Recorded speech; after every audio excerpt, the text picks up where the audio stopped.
બાંગ્લાદેશના હિન્દુઓ પર થતા અત્યાચારના વિરોધમાં થરાદ પ્રાંતને આવેદનપત્ર આપવામાં આવ્યું.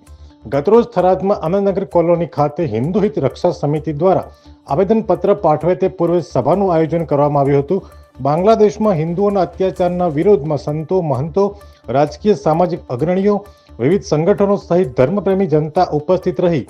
આનંદનગર કોલોનીથી થરાદ પ્રાંત કચેરી સુધી મૌન રેલી યોજી થરાદ પ્રાંત કચેરી ખાતે આવેદનપત્ર આપ્યું હતું. આવેદનપત્ર પાઠવી જણાવ્યું હતું કે બાંગ્લાદેશમાં મહાકાળી મંદિર તોડી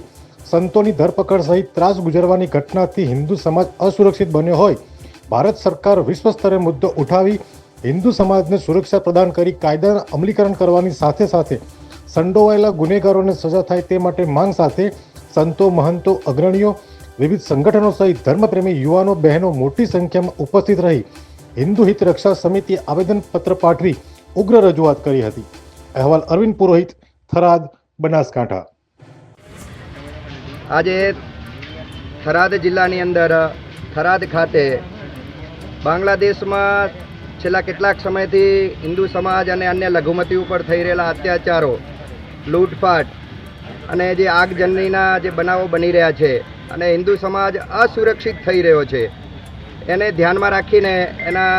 વિરોધમાં હિન્દુ સમાજની સુરક્ષા બની રહે, હિન્દુ સમાજ માટે અને અન્ય લઘુમતી માટે ત્યાં કાયદો અને વ્યવસ્થા તંત્ર કાળજી રાખીને એક કાયદાનું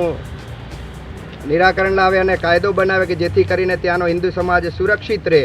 એના માટે એક આવેદનપત્રનો કાર્યક્રમ થયો. જ્યાં બાંગ્લાદેશની અંદર હિન્દુ સમાજ અને મહાકાલી મંદિરને તોડવું, ત્યાંના ઇસ્કોનના સંતશ્રીની ધરપકડ કરવી અને અન્ય સંતો ઉપર ઉત્પીડન અને એમને ત્રાસ ગુજારવાની જે ઘટનાઓ બની રહી છે, હિન્દુ સમાજ ત્યાં અસુરક્ષિત છે,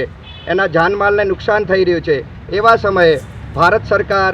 વિશ્વ સમક્ષ આ મુદ્દાઓને લઈ જાય અને વિશ્વ સ્તરે પણ આના ઉપર દબાણ લાવીને ત્યાં રહેલા હિન્દુ સમાજને સુરક્ષિત કરવા માટેની સ્થિતિ નિર્માણ થાય, એ માટે